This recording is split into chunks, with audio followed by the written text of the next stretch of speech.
ভাই দুইটা সিঙ্গারা দেন, কালকে টাকা দিয়ে দিমুনে।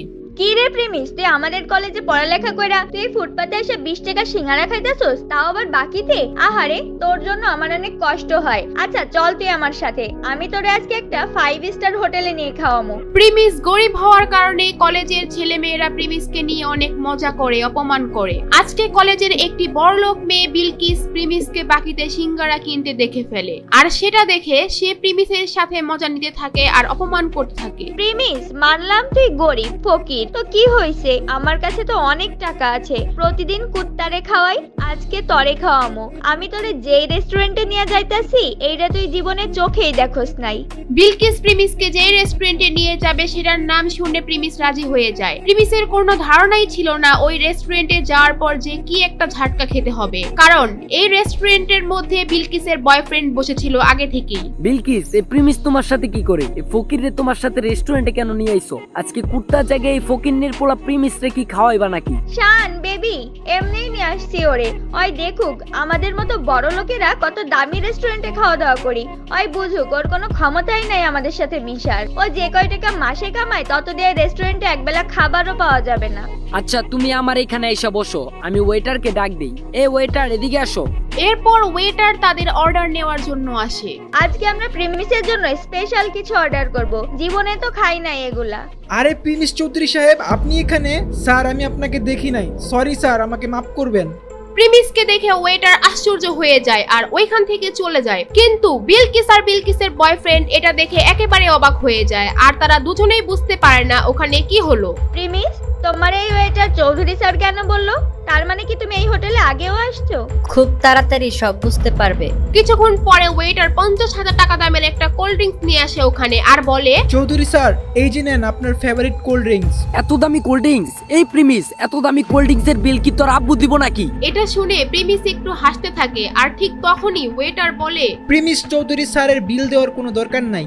মানে কি? হোয়াট? 20 টাকার সিঙ্গারা বাকিতে খাওয়া প্রিমিসের কাছ থেকে 50,000 টাকার কোল্ড ড্রিঙ্কস এর টাকা ওয়েটার কেন নিচ্ছে না? ওয়েটার প্রিমিসকে চৌধুরী স্যার কেনই বা বলতেছে? কে এই প্রিমিস? জানতে চাইলে দিবস গেমিং এর ফুল ভিডিওটি দেখতে থাকুন। প্রিমিস খুব সাধারণ একটি ছেলে, সব সময় ময়লা সেলাই করা জামা কাপড় পরে কলেজে আসতো। প্রিমিস কলেজে পড়াশোনার পাশাপাশি একটি রেস্টুরেন্টে ফুড ডেলিভারির কাজ করে, সেখানে সে মাত্র 8,000 টাকার বেতন পায়। আর মজার ব্যাপার হলো, প্রিমিস যে কলেজে পড়ে সেখানে তার একটি গার্লফ্রেন্ডও ছিল, আর তার নাম হলো সুনাইরা। তো একদিন সন্ধ্যাবেলা যখন প্রিমিস তার ফুড ডেলিভারির কাজ শেষ করে বাসায় যাবে, ঠিক তখনই তাদের রেস্টুরেন্টে একটি অর্ডার আসে, আর তখন সেই রেস্টুরেন্টের ম্যানেজার প্রিমিসকে ডাকে এবং বলে, এই প্রিমিস দাঁড়াও, একটা খাবারের অর্ডার আসছে, এটা তুমি ডেলিভারি দিয়ে আসো। স্যার আমার তো ডিউটির টাইম শেষ, আর আমি এখন অনেক ক্লান্ত।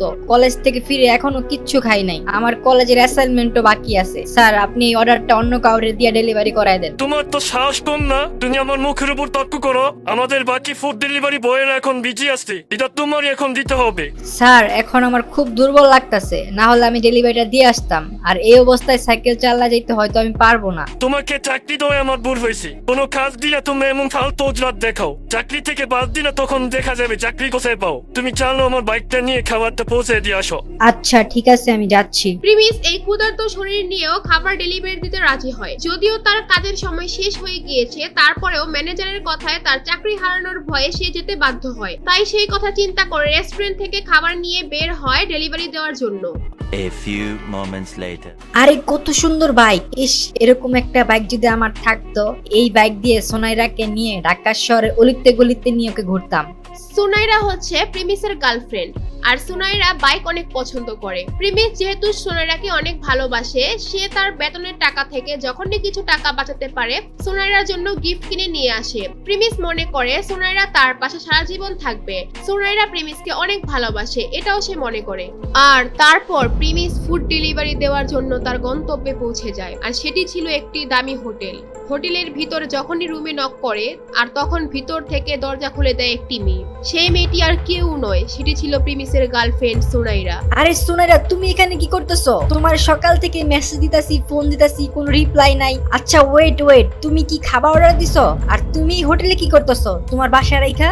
এই ডেলিভারি বয়ের সাথে তো কিসের কথা? আরে প্রিমিস দেখি আমাদের কলেজে পড়ালেখা করে সেই ছেলে এখন ফুড ডেলিভারি বয়। সুনাইরার সাথে এখন যাকে যাকে দেখছেন সে হচ্ছে রাসেল। প্রিমিসরা যেই কলেজে পড়তো সেই কলেজের ম্যানেজমেন্টের দায়িত্বে থাকা একজন বড় লোকের ছেলে। সেও ওই কলেজেই পড়ালেখা করে। সুনাইরা, তুমি এখানে কি করতেছো ওর সাথে? তুমি আমার মেসেজে রিপ্লাই দিচ্ছ না, ফোন ধরতেছো না, আর এখন তুমি এখানে বসে আছো ওর সাথে। সুনাইরার তখন আর কিছু লুকানোর থাকে না, তাই সুনাইরা বলে, তোর সাথে আমার ব্রেকআপ। তোর মতো ফকুন্নি সেলদের সাথে ওদিন রিলেশন করছি, এটা তোর ভাগ্য।